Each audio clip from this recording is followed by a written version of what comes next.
what is the John Birch Society?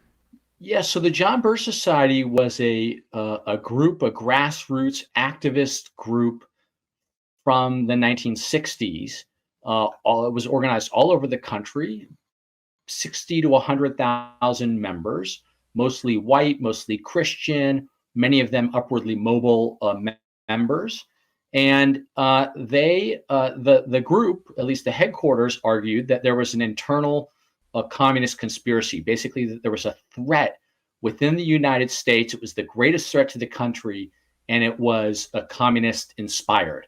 And so the Birchers' goal essentially was to try to root out that threat by educating the American people about the menace in their hometowns.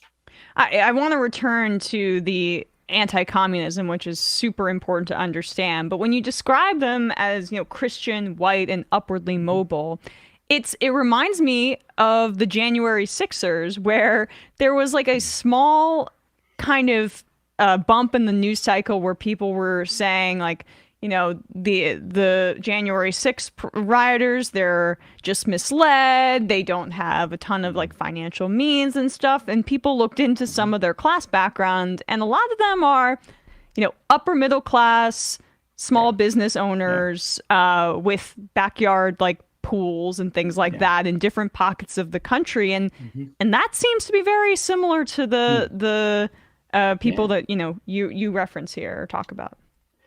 Yeah. Well, I actually end the book with January 6th, essentially.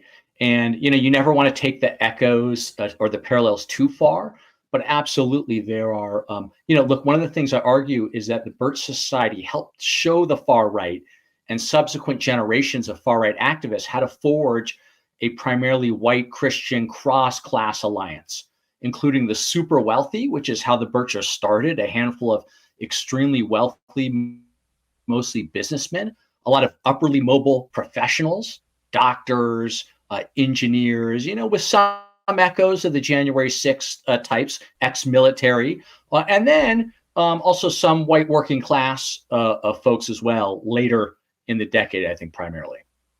So then to touch there on the anti-communism, how did the John Birch Society get established in the midst of the anti-communist hysteria, and how did they compare to, say, the McCarthyist, more mainstream anti-communism that we also saw was incredibly destructive?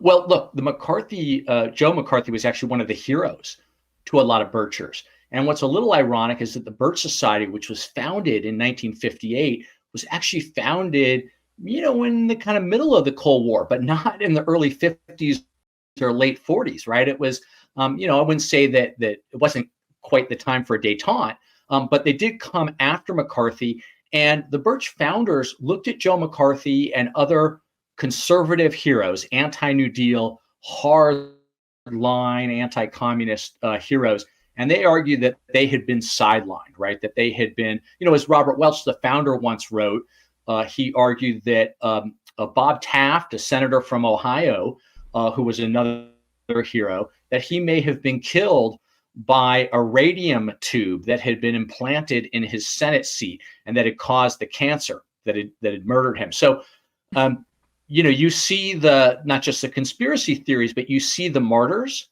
and so they very much operate. And one of the key distinctions between anti-communists like John Kennedy or Dwight Eisenhower and the Birchers is that the Birchers saw the greatest threat as fellow Americans, right? It was coming from within and basically branding a lot of Americans, including at times people like Eisenhower and media figures, communists, right? Traitors to the country, that they had betrayed the Constitution. I mean, that was why the campaign to impeach Earl Warren resonated with a subset of Americans because, the argument was that Warren, the Chief Justice of the Supreme Court, had aided and abetted the communists with a variety of his decisions. And so, there was a legacy predating 1958, predating the 60s, in which they had these martyrs. They picked up on the martyrdom and they looked at the enemy within. And that distinguished them, at least in part, they also had other ideas too that I argue that distinguished them from more mainstream conservatives. Can you expand on the going after Warren and trying to impeach the Chief Justice there? Because obviously it's a great connection to draw, where this like conservative far right movement goes makes overhauling the Supreme Court a major objective, and you can obviously see the shadows of that today. Yeah, absolutely. I mean, at the time, now impeaching a Chief Justice of the Supreme Court, impeachment doesn't sound so radical, right? We've been through impeachments, right, with presidents. But at the time, in the early 60s, the idea that you were going to impeach a Chief Justice of the Supreme Court, which, was constitutional, but it was still seen by most people as a radical step. It wasn't really done. And then, of all people, they're targeting Warren. And Warren was seen, first of all, former Republican governor of California, appointed by Eisenhower, and really an emblem of the establishment, and seen as the architect of a number of great liberal decisions, including most notably Brown versus Board of Education, desegregating the schools. And other decisions too, like putting a ban on prayer in public schools, or affording rights to criminal defendants. Well, to many Birchers, these decisions, Brown most notably, but others too, was a pattern of unconstitutional, pro-communist state expansion, right? Giving the federal Leviathan more and more power to trample on what they saw as individual liberties. And so the Birchers put up billboards all over the country that became actually iconic. You could see them, driving, going to upstate, wherever you were going. And they were hard to miss. And so even though a majority of the country did not want to impeach Earl Warren and thought it was sort of absurd, there was a subset who were mobilized by this idea and really passionate about it, to the point they used their own money, in some cases, to erect these billboards. So you see how a single issue sort of package in a powerful way can mobilize people, even if it doesn't succeed.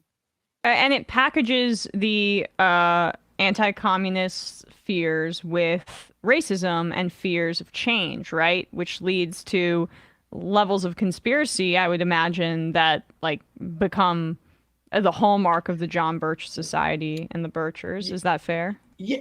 Well, the Birchers certainly engaged in a number of conspiracies, and one of their hallmarks, as you say, was the conspiracism.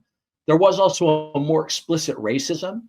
Not all Birchers, I don't think, were racist, but there were a good number who were, and who were also anti-Semitic.